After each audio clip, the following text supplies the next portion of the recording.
Biblia, por favor, en el Evangelio de Lucas, capítulo 11.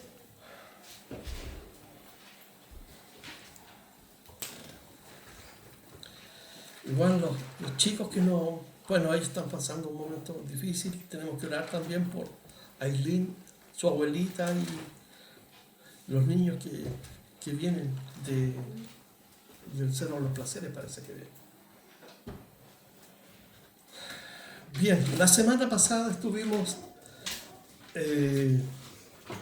examinando los primeros versículos del capítulo 11 cuando uno de los discípulos vio a Jesús orar, y eso tiene que haberlo impactado mucho porque ellos en el templo oraban, ¿cierto? En el templo judío del primer siglo les enseñaban a ellos rutinas de oración, pero eran cuestiones más que se relacionaban con la propia religión, que no tenían un impacto. Estoy seguro que muchos eran honestos, que iban ahí para buscar la presencia de Dios, y como no estaban creyendo en Jesucristo como el Mesías, entonces ellos llevaban sus ofrendas al templo. Los más ricos podían llevar, ¿cierto?, un becerro, un toro, una vaca, otras ovejas, palominos, trigo, en fin, 2 pajaritos podían llevar los que de menos recursos. Pero aún así la religión no satisfacía llenar su corazón, no lo llenaban porque no había un impacto, no había una comunicación con Dios, era una cuestión netamente externa. Y Jesús, ¿cierto?, luego que termina de orar, se encuentra con el discípulo y le dice: enséñanos a orar. Así como los discípulos de Juan también, él les enseña a orar a ellos. Y vimos todo, ¿cierto?, el contenido de la oración. Una de las cosas que tenemos que hacer siempre es orar. Y nuestra oración siempre debe terminar en el nombre de Jesús.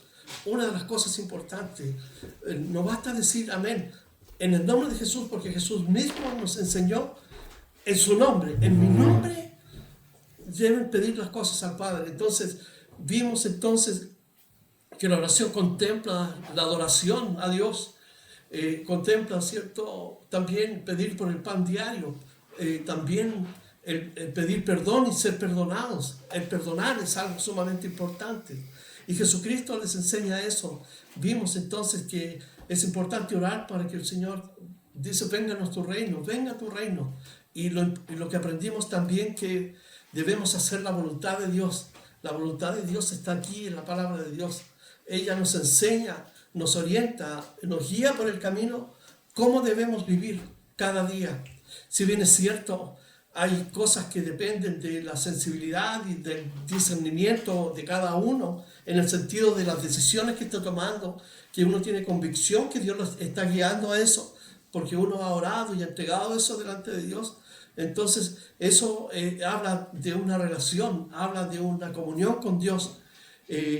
Cuando decimos quiero hacer tu voluntad, no significa que Dios me va a tomar como un robot. Dios me ha dado la libertad para tomar decisiones, para, ¿cierto?, proyectarme a mediano, corto plazo, en fin, a largo plazo, y hacer planes en síntesis. Pero cuando yo tomo decisiones y tomo un rumbo, es porque he orado y le he dicho: Dios, quiero hacer esto y quiero que lo bendiga, Señor, si es tu voluntad. Y uno lo hace. Entonces el Señor Jesucristo enseñó, dice: la voluntad perfecta está en el cielo, porque hay un diseño especial y un propósito y plan para cada uno. Como en el cielo, así en la tierra. Es decir, lo que está diseñado por Dios para cada uno de nosotros, que se pueda cumplir aquí en esta vida. Y obviamente esta vida que estamos viviendo no estamos en el paraíso, estamos en un campo de batalla espiritualmente, una guerra espiritual. Nos pasan cosas a menudo, nos enfermamos, tenemos problemas, luchas, ataques, en fin. El enemigo, ¿cierto?, se encarga también de distraernos, y eso es importante, que nosotros dejemos un tiempo para orar y buscar a Dios y permitir que la palabra de Dios gobierne nuestra vida. Ahora, continuando, el Señor Jesucristo va a seguir con el argumento de la oración y va a usar una parábola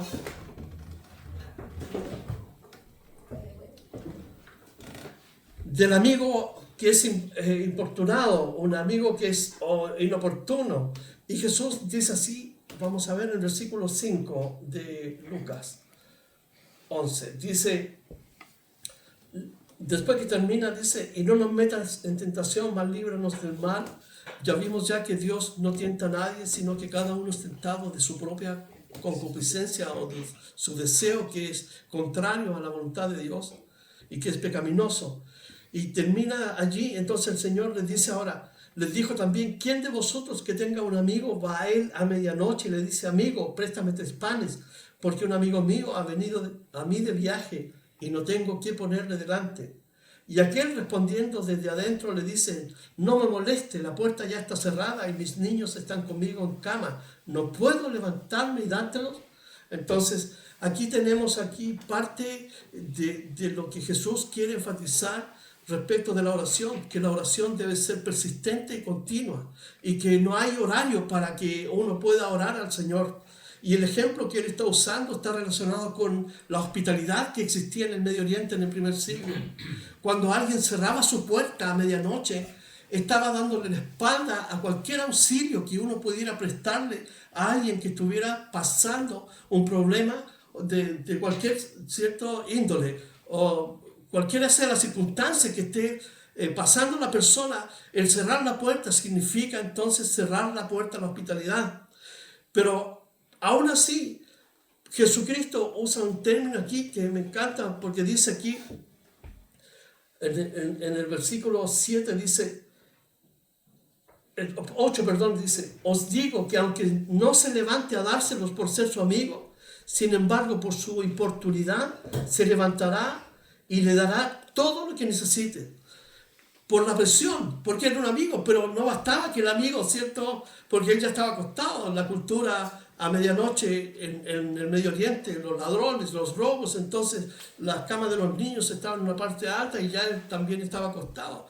Pero cuando dice por su importunidad, esta palabra significa una osadía desvergonzada, es decir, hay que ir.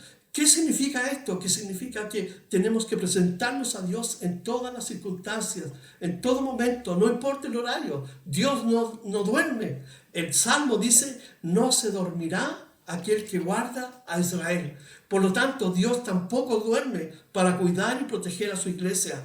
Entonces, el ejemplo que está usando Jesús lo conecta con el que viene. Dice en el versículo 9, y yo os digo, pedid y se os dará, buscad y hallaréis, llamad y se os abrirá, porque todo aquel que pide recibe, y el que busca halla. Dice, y el que llama se le abrirá.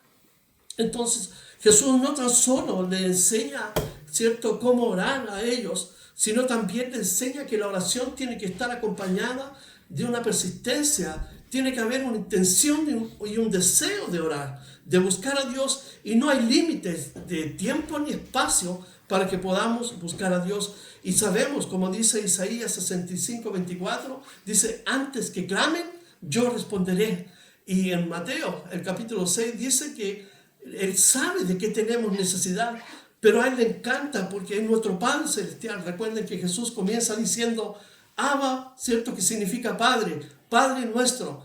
Y como hijos de Dios, por medio de Jesucristo, nosotros tenemos acceso a su presencia. Y la oración es una de las cosas vitales en la vida del cristiano. Más que la música, más que cualquier otra cosa, la oración, porque la oración nos conecta en una relación íntima con Dios. Y Dios está buscando eso, conectarse con nosotros en el sentido que Él espera que como hijos nosotros podamos asistir a Él. Entonces, si Dios nos está diciendo aquí por intermedio de Jesucristo que debemos pedir y se nos va a dar, porque al pedir reconocemos que tenemos una necesidad. Oramos porque tenemos una necesidad, pero también oramos porque queremos reconocer por medio de la oración, ¿cierto?, la alabanza, el nombre de Jesucristo. Oramos porque sabemos que Dios nos va a escuchar. Ya vimos ya en Mateo que la oración no consiste en la cantidad de palabras que yo pueda decir. A Dios no le encanta, dice Jesús, dijo, no creas que por tu palabrería serás oído, porque eso hacen los gentiles. Pero ustedes orarán así. Y le enseña también el Padre Nuestro en Mateo. Una de las oraciones más cortas que encontramos en la Biblia es cuando Pedro se está ahogando, cuando le dice, si eres tú, entonces deja que yo vaya. Y cuando salta al agua, porque Jesús venía caminando sobre el agua, Pedro entonces comienza a hundirse. ¿Y qué dice? Jesús, sálvame. Esa es la oración más corta. No le dice, tú eres todopoderoso, creador del cielo y la tierra. Y no hace referencia, ¿cierto?, a una lista larga de cualidades de Dios. Simplemente va a lo que Él necesita. Y precisamente tenemos que ser nosotros específicos en la oración. A Dios no le importa, o sea, no le gusta que repitan las cosas, sino Jesús no lo hubiera dicho. Pero Jesús quiere que seamos específicos. Me recuerdo que un pastor que nos enseñaba la Biblia dijo, cuando ustedes oran así en repeticiones como disparar con un rifle perdigones, salen todas direcciones, pero es mejor disparar con una pistola o un revólver, porque tú vas y apuntas a lo específico. Así deben ser nuestras oraciones, debemos orar específicamente a Dios. Pero en el tema de la adoración, uno tiene toda la libertad para decirle a Jesús cuánto le amamos, lo que, cierto, pensamos, cómo ha cambiado, cómo ha transformado nuestra vida. En esos momentos así podemos entonces postrarnos delante de Él. Entonces Él nos dice, pedir, debemos pedir y se os dará. Y dice, buscad y hallaréis, y llamad y se os abrirá. Porque todo aquel que pide, dice, recibe, y el que busca halla, y el que llama se le abrirá. Y aquí Jesús hace un contraste, ¿cierto?, con un padre que siendo, ¿cierto?, malo a los ojos de Dios, es decir, que no ha tenido una relación nunca con Dios, que no ha buscado a Dios, pero que siendo así aún es un buen padre porque prodiga todos los beneficios para sus hijos. Jesús dice así en el versículo 11, ¿qué padre de vosotros, si su hijo le pide pan, le dará una piedra? Estas son preguntas retóricas. Sabemos que ningún padre le va a dar una piedra a un hijo. Continúa diciendo, y si le pide, ¿cierto?, o si pescado en lugar, dice, ¿qué de vosotros si le pide pan le dará una piedra? O si pescado en lugar de pescado le dará una serpiente. O sea, ningún padre va a hacer eso. Todos nosotros vemos, los que somos padres, ¿cierto?, nos esforzamos para dar lo mejor a nuestros hijos cuando es posible, ¿cierto? Y cuando no es posible, igual buscamos el esfuerzo para darle lo mejor. ¿Por qué? Porque queremos que ellos estén bien, estén conformes. Y eso es sumamente importante. O si le pide un huevo, le da un escorpión. Entonces aquí el pan versus piedra, pescado versus serpiente, el huevo es una realidad, ¿cierto?, que nadie va a practicar. Pero Jesús está diciendo, fíjense, está diciendo, pues si vosotros en el 13, siendo malos, sabéis dar buenas dávidas a vuestros hijos, ¿cuánto más vuestro Padre Celestial? Y fíjense el enfoque hacia donde se dirige Jesús. ¿Cuánto más le dará pan? No dice eso. ¿Cuánto más le va a dar pescado o huevo? Algo nutritivo. No, Jesús se enfoca en algo que es más vital. Dice, ¿cuánto más vuestro Padre Celestial dará el Espíritu Santo a los que les pidan? Le está hablando a los discípulos. Pero cuando estudiamos los evangelios, vemos que nunca los discípulos oraron pidiendo al Espíritu Santo. Nunca oraron así. Andaban aprendiendo detrás de Jesús, pero nunca le dijeron, Señor, danos el Espíritu Santo. Aquí Jesús está diciéndoles que ellos deben pedir, ¿cierto? Pero Dios les va a dar el Espíritu Santo. ¿Y por qué Jesús hace este contraste? Porque nosotros cuando buscamos el reino de Dios, que significa entrar en esta relación con Dios, ¿cierto?, donde hay una dependencia, donde Dios es nuestro Señor y guía, donde tomamos una relación personal con Dios, en el día a día Dios prometió que iba a proveer todas las cosas que necesitáramos. Jesús dijo, más buscad primeramente el reino de Dios y su justicia, y las cosas que os faltan os serán añadidas. Es decir, tenemos una provisión asegurada de parte de Dios. La comida, el vestido, el techo. Dios nos ha dado esas cosas. Entonces, eso es una provisión que viene por causa del reino, por causa de buscar el reino de Dios y de estar en esta relación con Dios. Nadie puede decir, yo lo tengo por mis propios esfuerzos. Es a mí, ¿cierto?, que la gente tiene que reconocer mi esfuerzo. Es cierto, hay un esfuerzo porque Dios nos dijo que con el sudor de nuestra frente teníamos que trabajar y llevar el sustento a nuestro hogar. Pero una persona que ha entrado en una comunión con Dios sabe que todas las capacidades, toda la sabiduría, toda la provisión que uno pudiera llevar a la casa, si bien es cierto, es producto del esfuerzo, pero detrás está la mano de Dios que está abriendo el camino para que nosotros podamos tener un empleo, podamos llevar el alimento a nuestro hogar, podamos tener un techo. Y Jesucristo en Mateo, en el Sermón del Monte, dice que lo más importante es la vida que la comida, que sustenta la vida. Que el cuerpo es más importante que la ropa que lo viste. Y aquí Jesucristo nos está diciendo, porque ya tenemos asegurada la provisión, porque Jesús mismo dice que no solo de pan vivirá el hombre, sino de toda palabra que viene de la boca de Dios. Entonces ahora Él nos da una provisión mucho mejor que un pan, que un pescado, que un huevo. Porque en esta relación, ¿cierto? Que es mística, es espiritual, la presencia de Dios por medio de su Espíritu Santo en la vida del cristiano, ¿cierto? Está garantizada. Y cuando nosotros nos abrimos al Espíritu Santo, Él trabaja en nuestra vida. Entonces Él dice aquí, ¿cuánto más vuestro Padre Celestial dará el Espíritu Santo a los que le pidan? Y ellos no lo pidieron. Si tú examinas los evangelios, solamente en Juan, en la última parte, el Señor Jesucristo les dice, sopló sobre ellos y les dice, reciban el Espíritu Santo. Pero antes ellos no oraron así. Entonces, como cristianos, nosotros hemos recibido el Espíritu Santo. ¿Cuándo? Cuando creímos en Cristo Jesús. En Efesios, el capítulo 1, el versículo 13 y 14, el apóstol Pablo, ¿cierto?, nos enseña que nosotros fuimos sellados con el Espíritu Santo, que es como la garantía, el aval. El Espíritu Santo se transforma, ¿cierto?, en el aval de que somos propiedad de Dios. Entonces, nosotros, ¿qué tenemos que pedir? Que el Espíritu Santo pueda trabajar en nuestro corazón con toda libertad. ¿Por qué? Porque a veces nuestros actos ofenden al Espíritu Santo, que es un gentleman. Entonces, el Espíritu Santo quiere ayudarnos en la oración. En Romanos, el capítulo 8, Pablo dice que muchas veces no sabemos qué pedir en oración, ni sabemos cómo hacerlo, pero dice que el Espíritu Santo intercede por nosotros con gemidos indecibles. Es decir, el Espíritu Santo toma la iniciativa para llevar tus necesidades delante de Dios. Y por eso que Jesucristo está diciendo aquí, ¿cuánto más les dará el Espíritu Santo? Porque sin el Espíritu Santo, una persona no tiene vida.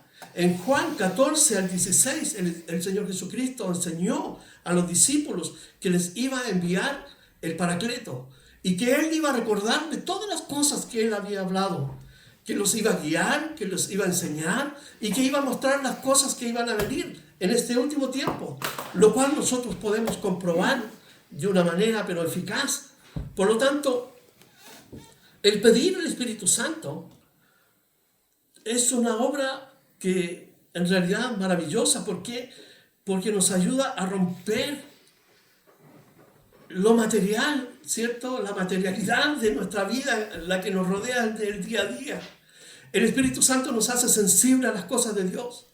Y cuando estamos pasando pruebas o problemas, es el Espíritu Santo que habla por la palabra, usa por la palabra de Dios para darte un mensaje a ti. No sé si te ha pasado, pero a veces puede que estés pasando una dificultad y tú dices, me acordé de un versículo, pero ¿realmente te acordaste tú? ¿O fue el Espíritu Santo que vive en ti, que trajo esa palabra que tú ya tenías en tu corazón y en tu mente y te la refrescó para decirte, estoy contigo? Entonces el Espíritu Santo cumple una función sumamente importante en la vida del cristiano. El Espíritu Santo nos habla, pero también nos llena de su amor, de su gracia. Cuando un cristiano, una cristiana está plena del Espíritu Santo, como el apóstol Pablo y como los primeros cristianos, ¿cierto? Los cristianos tenían una vida llena de gozo, a pesar de los problemas, a pesar de las situaciones que estaban viviendo.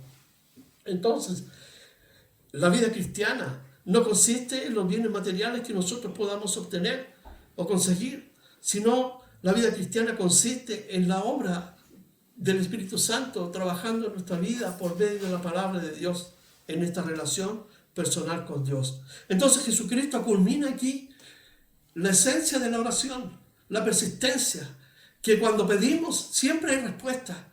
Y muchas veces la respuesta de Dios es no. Y a veces sí, y a veces se espera. Y a veces son respuestas potentes porque estamos en luchas espirituales. Pero hay también una lucha espiritual en los lugares celestiales que impiden que la respuesta, a veces los enemigos impiden que la respuesta llegue inmediatamente. Eso lo podemos encontrar en el libro de Daniel. Hay un ejemplo de cuando Daniel estuvo orando por 21 días, y cuando el ángel viene a hablar, le dice, desde el primer día en que tú te dispusiste a orar, Dios el Padre te escuchó, pero no pudimos venir porque teníamos una lucha espiritual y estuvimos allí forcejeando y trajimos la oración. Entonces el enemigo intenta retener, intenta parar las bendiciones que Dios tiene a tu vida. Por eso uno tiene que ser persistente. Por eso que Jesús usa este ejemplo del amigo inoportuno, el amigo que va a medianoche. Entonces, en ese sentido, tenemos que nosotros tomar este ejemplo para que la oración sea un acto de devoción diaria en nuestra vida. Es importante. La mañana tenemos que orar cuando levantamos para dar gracias a Dios por el día. En la noche haciendo un balance del día, ¿cierto? Para hablar con Dios porque Él desea escucharnos. Y ahora, aquí en el versículo 14, hay una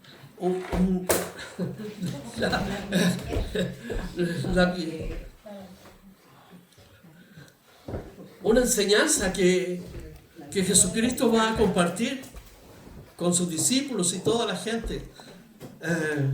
Fíjese, en su Biblia se llama Una casa dividida. Bueno, nos ayudan los títulos, ¿cierto? Pero recuerden que en el primer siglo los rollos donde se escribía la escritura no tenían versículos, no tenían capítulos. Era una carta así, de principio a fin. Así que los títulos nos ayudan un poco a ordenarnos. Pero los títulos no son inspirados por Dios. Tú puedes poner tus propios títulos conforme tú vayas experimentando con Dios. Dice, estaba Jesús echando fuera un demonio que era mudo. Lucas dice que era mudo. Marcos, fíjense, dice que era sordo y tartamudo. Y Mateo dice que era ciego. O sea, tenemos aquí un sordo, un chaquiro. Tenemos un hombre, pero fíjense, era sordo, ciego, mudo, y a eso tienes que sumar que estaba poseído por un demonio. ¡Wow! Era una situación, pero indescriptible. Y una de las cosas que tenemos que aprender, que en el primer siglo habían judíos itinerantes que eran exorcistas, que iban, ¿cierto?, de lugar en lugar y tenían la habilidad o el poder de expulsar demonios. Pero este es un caso especial. Primero, porque el sujeto que está poseído no puede escuchar a alguien que vaya a exorcizarlo. No lo puede ver. Así que tiene todo en su contra. Y esto para los exorcistas y para los fariseos que estaban allí, para los escribas que estaban allí y para la gente, era algo que ningún exorcista se iba a exponer para hacer un ridículo. Pero ellos no sabían que aquí estaba Jesucristo, el Hijo de Dios, que tenía el poder, a pesar de que el hombre no lo escuchara, pero Jesucristo sí podía atacar a los demonios, porque Jesucristo es el Hijo de Dios Todopoderoso, y los demonios lo ubicaban, sabía quién era Él. Recuerdan que con el Gadareno le dijeron, sabemos quién eres tú, el Hijo de Dios, has llegado para enviarnos, ¿cierto?, al abismo antes de tiempo. No lo hagas, le decían. Los demonios temblaban delante de Jesús. Pero esta combinación para cualquier exorcista y para los fariseos, porque estaban allí los fariseos, estaban los escribas, que eran los doctores de la ley, para encontrar algo que Jesucristo, ¿cierto?, pudiera hacer mal, para acusarlo. Entonces, dice aquí, estaba echando fuera un demonio que era mudo, ciego, sordo, y aconteció que salido el demonio, porque Jesús expulsó al demonio, el mudo habló Y la gente se maravilló. Se maravilló, ¿por qué? Porque nadie podía hacer estas cosas si Dios no estuviera con él. Porque ¿cómo era posible? Si era sordo no lo escuchaban. Entonces los exorcistas quedaron frustrados sin poder hacer trabajo. Pero Jesucristo, el Hijo de Dios, tenía todo el poder para hacerlo. Y por causa de este milagro, que era casi inalcanzable para los exorcistas judíos, para los teólogos judíos, surge entonces de parte de ellos una acusación contra Jesús. Y dice el versículo 15, pero algunos de ellos decían, por Beelzebú, príncipe de los demonios, echa fuera los demonios. Entonces, la opción que ellos tenían era acusar a Jesucristo frente a un milagro tan evidente, imposible de hacer, que solamente lo que estaba haciendo lo podía hacer bajo el poder de Beelzebú. Otros, para tentarle, le pedían señales del cielo. Y es interesante porque los judíos piden señales y los griegos querían analizar todo racionalmente, nos dice el apóstol Pablo en la primera carta a los Corintios, el capítulo 1, el versículo 22. Dice, los judíos piden señales y los griegos, ¿cierto?, buscan sabiduría. Entonces los griegos querían buscar el conocimiento de Dios a través del razonamiento lógico, a través del razonamiento científico, sin dar oportunidad a que exista, ¿cierto?, esta línea espiritual, etérea. Ellos no creían en eso. Creían en dioses paganos, sí, pero para ellos era imposible sostener la existencia de un Dios y lo analizaban racionalmente. Creían en Zeus y todo, Prometeo y todos los otros, pero no aceptaban un Dios único que tenía todo el poder para hacer las cosas. En cambio, los judíos pedían señales. En Mateo, Jesús le dice, la única señal que les voy a dar va a ser la de Jonás. Así como Jonás estuvo 3 días en el vientre del pez, así el Hijo del Hombre estará también, dice, 3 días en el centro de la tierra. Esa iba a ser la única señal. ¿Cuál era? La señal de que Jesucristo tenía que ir a la cruz. Porque los judíos ya habían visto innumerables veces obrar a Jesucristo milagros. En Jerusalén, en Galilea, en las aldeas cercanas a Galilea. Ellos ya conocían la fama de Jesús, se había extendido por todas partes. Hasta las autoridades tenían conocimiento de quién era Jesús.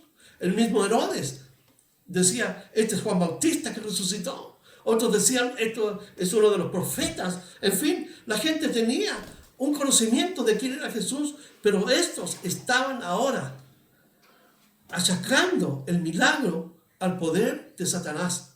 Por eso dicen, por Beelzebú, príncipe de los demonios, y para tentarle, para el mal, le pedían señal del cielo.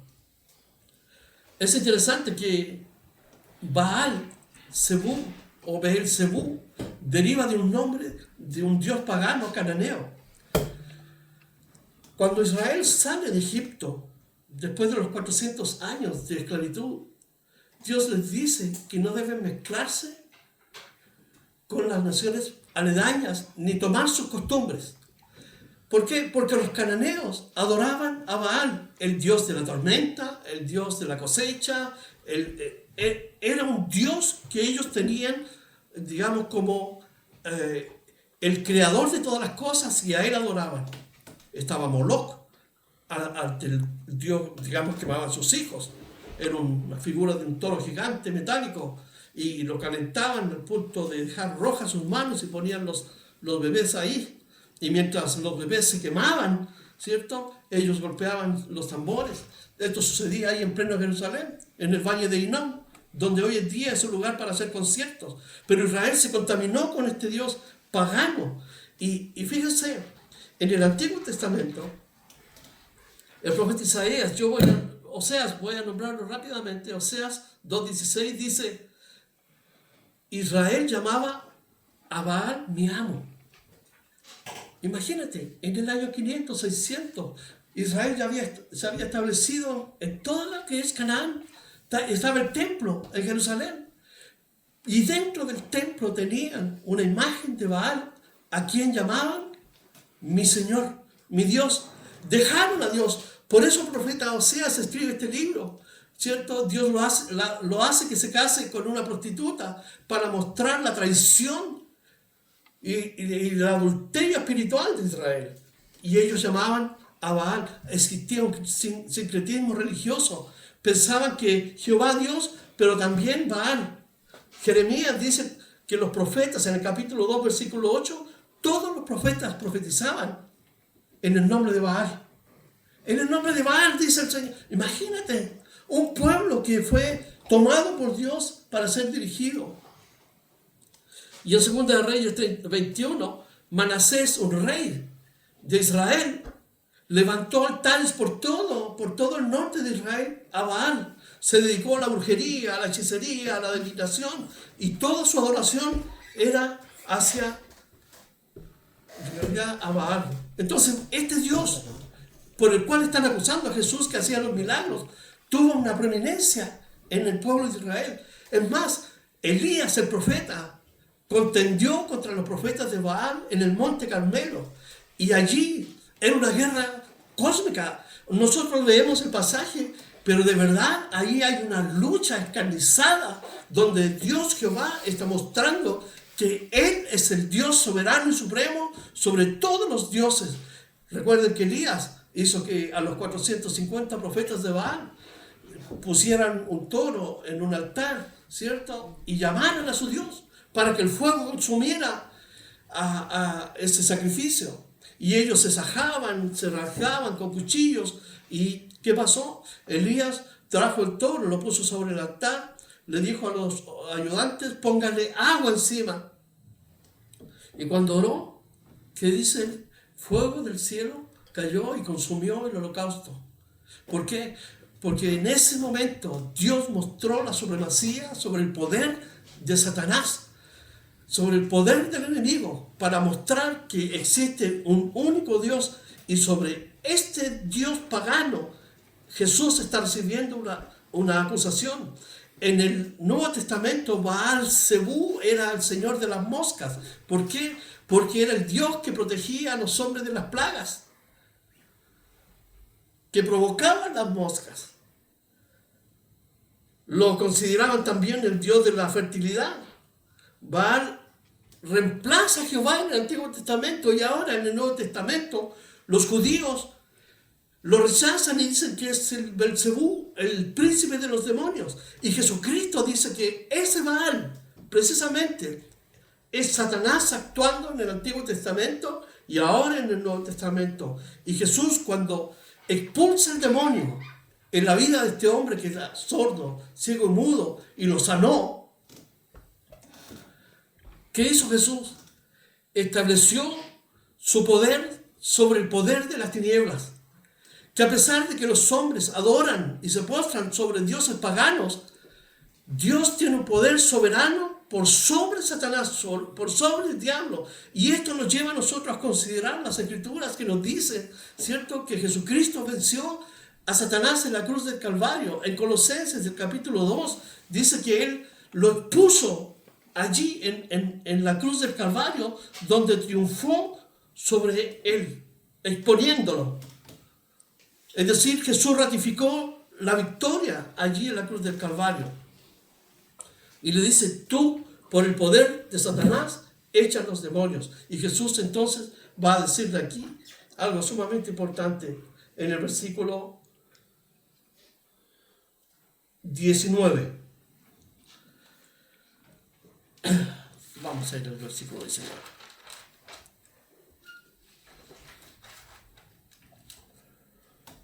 Dice, pues si yo echo fuera los demonios por Beelzebú,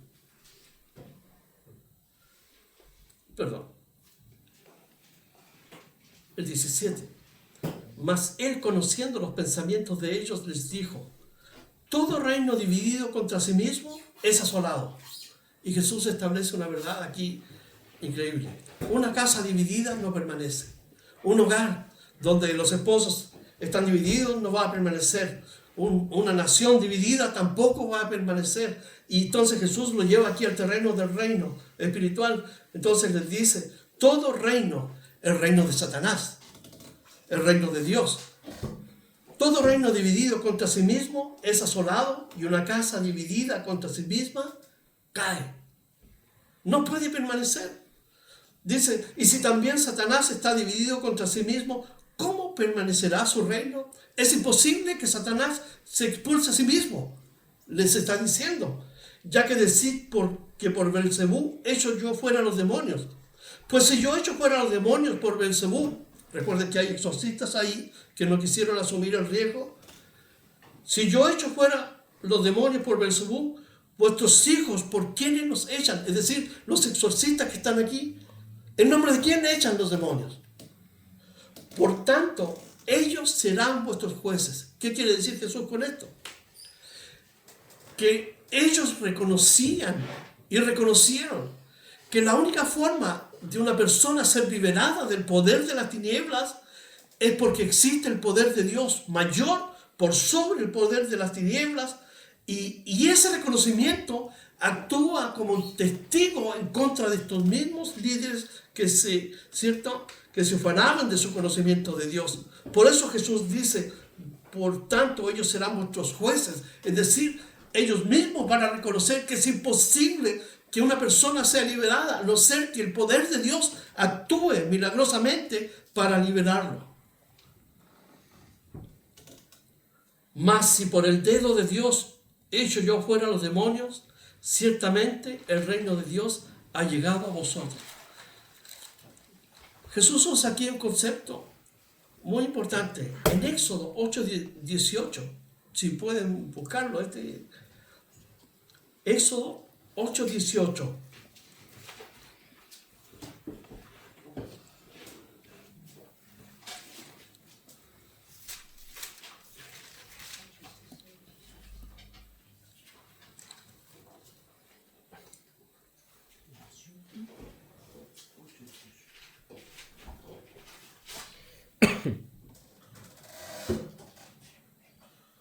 Éxodo 8:18 dice así. Estaban todas las plagas viniendo sobre Egipto para que el faraón abriera su corazón y los dejara ir. Y en la plaga de los piojos, porque ellos imitaban las plagas anteriores, ellos hicieron. Moisés fue y convirtió la vara en serpiente. ¿Ellos qué hicieron? Convirtieron la vara en serpiente también. ¿Con qué poder actuaban ellos? Con el poder de Satanás, el diablo. Moisés convirtió el agua en sangre. Ellos hicieron lo mismo. Y así. Pero cuando llegó la plaga de los piojos, todo el mundo, recuerden, todo un país con piojos. ¿Ya? Uno a veces se asombraba cuando llegaban los niños, ¿cierto? Con una libreta, su hija tiene piojos, no hay que llegar. Y era una cosa de loco, pero todo un país con piojos, imagínate. Y el 18 dice, y los hechiceros hicieron así también para sacar piojos con sus encantamientos.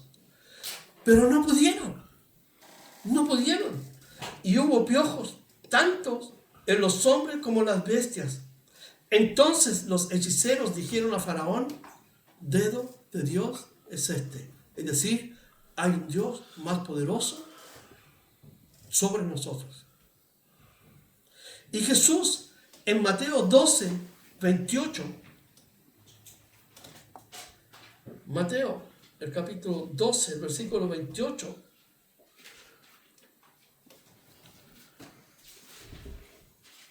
utiliza la misma frase, pero usa un concepto para referirse al Espíritu Santo. En el versículo 28, Jesús dice, porque Mateo está relatando el mismo milagro, el mismo acontecimiento, la misma acusación que está recibiendo Jesús, pero Mateo da una explicación. Dice, pero si yo por el Espíritu de Dios, el dedo de Dios, dice Lucas, echo fuera a los demonios, ciertamente ha llegado a vosotros el reino de Dios. ¿Por qué?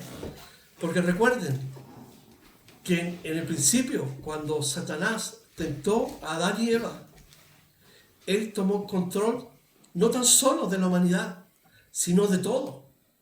En Lucas, el capítulo 4, cuando Satanás tienta a Jesucristo, les dice, si te ofrezco todos los reinos del mundo, si tú postrado me adoras, porque a mí me fueron dados y yo a quien quiera se lo doy. Ese es el mensaje de Satanás a Jesús.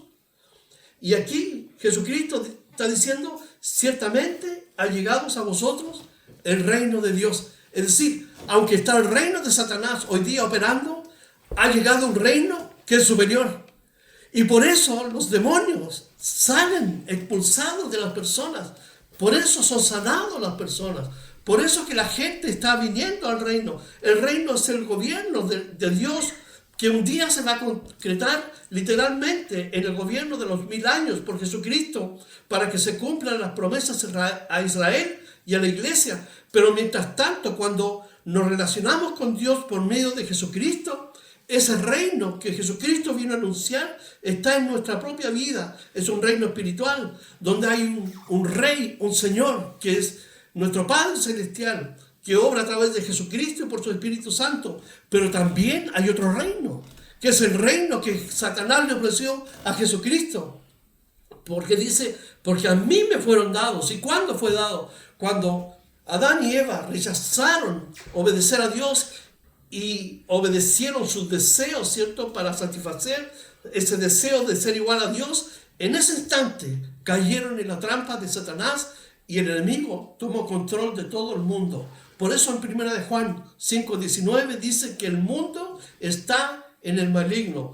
Y ahora Jesucristo, volviendo a Lucas, en el versículo 20, mas si por el dedo de Dios hecho yo fuera los demonios, ciertamente el reino de Dios ha llegado. Satanás, se te acabó la hora, llegó Jesucristo y aquí está el poder de Dios actuando para destruir el poder de las tinieblas. Y aún tenía que ir a la cruz, porque esa era la expresión del amor de Dios, pero también la expresión donde Jesucristo venció a Satanás allí en la cruz. Colosenses 2:15, si lo buscan en Colosenses 2, el capítulo 2 y el versículo 15, dice lo siguiente: y despojando a los principados y a las potestades, es decir, a los demonios, al mundo de Baal, al mundo de Moloch, a todos esos dioses, y despojando a los principados y a las potestades, pero el principal de ellos, Baal-Zebú, que es Satanás. Jesús le dice Satanás, los exhibió públicamente, triunfando sobre ellos en la cruz. Por eso que el reino de Dios vino, irrumpió. Por eso que hubo tanta opresión, tanto rechazo. La gente se negaba a aceptar que Jesucristo era el Mesías. Y cuando veían los milagros quedaban asombrados, porque el reino de Dios estaba operando a través de milagros, salvando personas también. Y ahora Jesucristo da esta declaración: el reino de Dios ha llegado. Un reino que no quisieron recibir hasta el día de hoy. No sé cuánto queda. 13 minutos. Vamos. Cuando el hombre fuerte, Satanás, estamos continuando con la idea, Jesucristo quiere completar la idea, dice, cuando el hombre fuerte, Satanás, armado, guarda su palacio, el mundo y los hombres que están bajo su cuidado, bajo su dominio, está en paz lo que posee. Él tiene control sobre el mundo, sobre los hombres y mujeres que le sirven, ¿cierto? Y que no se han rendido a Dios, por lo tanto son sus esclavos. Entonces cuando este Satanás guarda su palacio, está en paz, pero cuando viene otro más fuerte, el reino de Dios, que él y le vence, ¿dónde le venció? En la cruz, lo expuso, allí triunfó sobre él. Dice, y cuando viene otro más fuerte que él y le vence, le quita todas las armas en que confiaba y reparte el botín. Es decir, ya no pueden oprimir a los hombres. Es interesante lo que acaba de decir Jesús. Y más aún lo que va a decir ahora. Y aquí se dirige a los que se supone son sus seguidores y discípulos. El que no es conmigo, contra mí es. Y el que conmigo no recoge, desparrama. Es decir, Jesús está llamando a una relación única, una relación con un compromiso total del 100%. Por eso Jesús dice, el que quiera seguirme, ser mi discípulo, Toma su cruz cada día y sígame. Entonces Jesús aquí está reivindicando y está diciendo que los verdaderos discípulos tienen una comunión tan intensa con Él para seguirlo, inclusive hasta dar su propia vida. ¿Por qué? Porque el que no es con Él es contra Él. Entonces Jesús está llamando a una decisión de sus seguidores y discípulos para tomar, ¿cierto?, una decisión absoluta hacia Jesús. Y aquí dice, cuando el espíritu inmundo sale del hombre, anda por lugares secos, buscando reposo, y no hallándolo, dice, volveré a mi casa de donde salí. Esto nos habla una cosa, que los demonios, tienen la casa, en este caso el cuerpo del hombre, como habitación para ellos tomarla, ¿cierto? Y vivir allí, alojarse allí. Ellos como que tienen potestad. Ellos quieren volver al cuerpo de donde salieron, fíjense, porque andan buscando lugares secos, buscando reposo, y no lo hallan.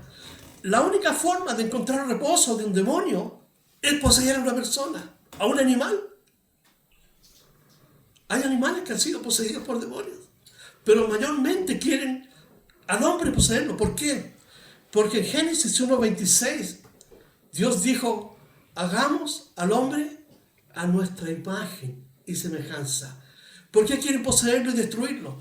Porque el hombre posee, estoy hablando genéricamente, ¿cierto? Hombre y mujer, la imago Dei, la imagen de Dios estampada en su ser, y eso es lo que odia Satanás de ti, de mí. Nos odia al punto de él va a hacer cualquier cosa para destruir tu fe, mi fe. Pero cuando hay personas que han estado en situaciones de posesión demoníaca, o sea, el espíritu del mundo sale, y como puedes ver, aquí tiene atributos de personalidad, reacciona, piensa, toma decisiones. ¿Por qué? Porque dice, anda por lugares buscando reposo, volveré a mi casa de donde salí, volveré. Los espíritus son demonios pensantes que racionan, ellos piensan y ellos toman decisiones de volver, y cuando llega la haya barrida y adornada. Entonces, muchas personas han experimentado una liberación de parte de Dios, y muchos de ellos se conforman a una vida religiosa, pero la casa tiene que estar llena. La casa es el corazón. La casa tiene que ser ocupada por aquel hombre fuerte que expulsó a este otro que tenía cierto control de su vida. Y es la única forma, porque la parte externa de una vida religiosa no garantiza que el demonio lo pueda volver otra vez. Y en este caso, estas personas tienen que volverse con todo su ser al Señor Jesucristo. ¿Para qué? Para que Él haga morada en sus corazones. Ya vimos que el hombre fuerte tenía control, pero vino uno más fuerte, que es Jesucristo. Jesucristo despojó de su poder a Satanás. Por eso que es un demonio, un ser que tiembla ante la presencia de Dios. Los demonios creen, dice, pero tiemblan. Se requiere entonces que Jesucristo ocupe esa casa. Con esto voy a terminar.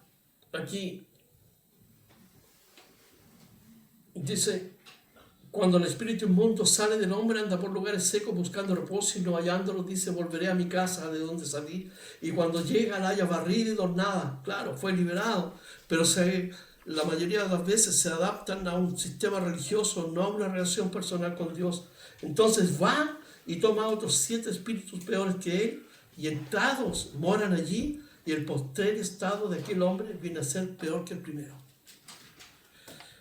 Cuando una persona no llena su corazón con Jesucristo, queda entonces a expensas de que pueda volver este espíritu inmundo que salió con 7 peores.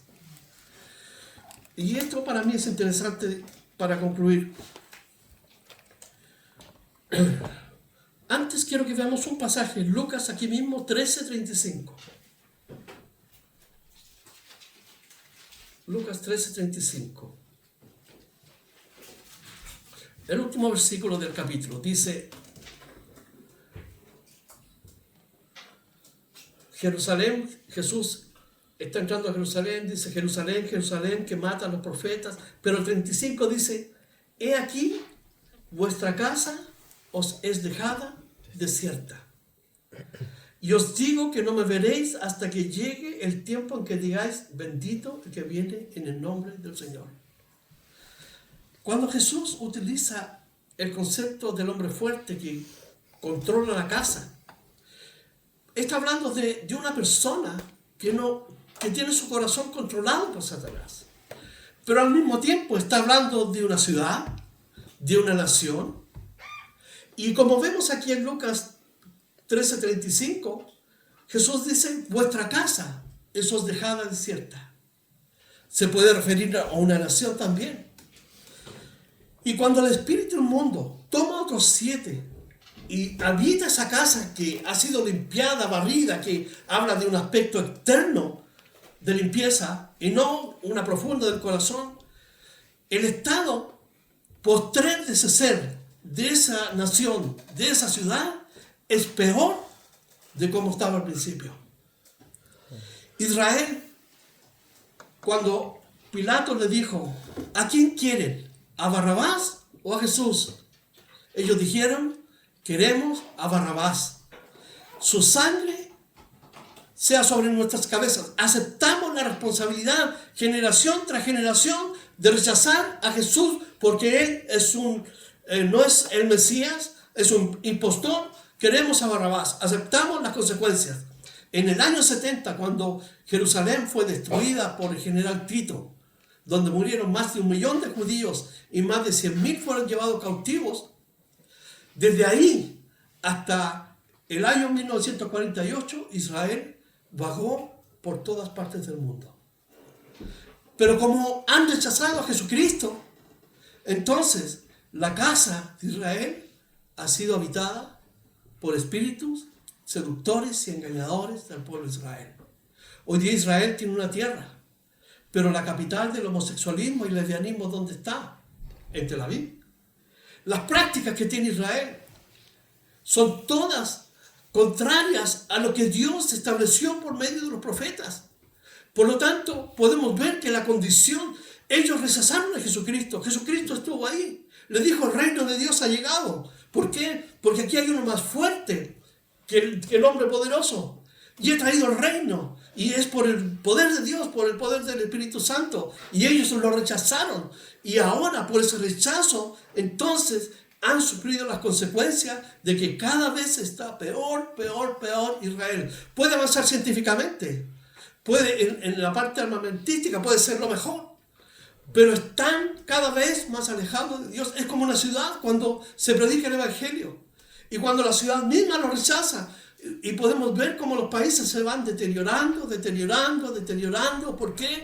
Porque el enemigo toma control, porque le dijeron a Jesucristo y a Dios, no te queremos. Es como cuando una persona ha sido liberada y le ha sido predicado el Evangelio. Entonces, y le dice, no, Jesucristo, yo vivo a mi manera. Y su estado postrero viene a ser peor. Por eso que tenemos personas que eran normales en su actividad, buenos esposos, buenas esposas convertidos en drogadictos, en drogadictas, en prostitutas. Como una persona normal de la noche a la mañana se transforma en un homosexual, en un delincuente, un asesino. ¿Y cómo se va deteriorando la sociedad? ¿Por qué? Porque le dieron la espalda a Jesucristo. Y hoy día podemos ver en nuestro país cómo ha ido decreciendo. ¿Por qué? Porque nuestro país le dio la espalda a Jesucristo. ¿Y qué podemos esperar? Nada bueno. A no ser que un país, que una nación, que una ciudad, que una persona se convierta a Jesucristo y deje que el poder de Dios trabaje en su vida. Y cuando eso sucede, Jesucristo lo catapulta a una nueva persona, lo transforma en un ser útil a la sociedad, en un buen esposo, en una buena esposa, en un buen hijo. Una ciudad se transforma en una ciudad floreciente, económicamente, tecnológicamente. Y lo podemos ver cuando Jonás fue a predicar a Nínive. Le dijo, Dios nos va a destruir. ¿Y qué hizo el rey? ¿Qué hizo las autoridades? Estuvieron 3 días en ayuno y se arrepintieron.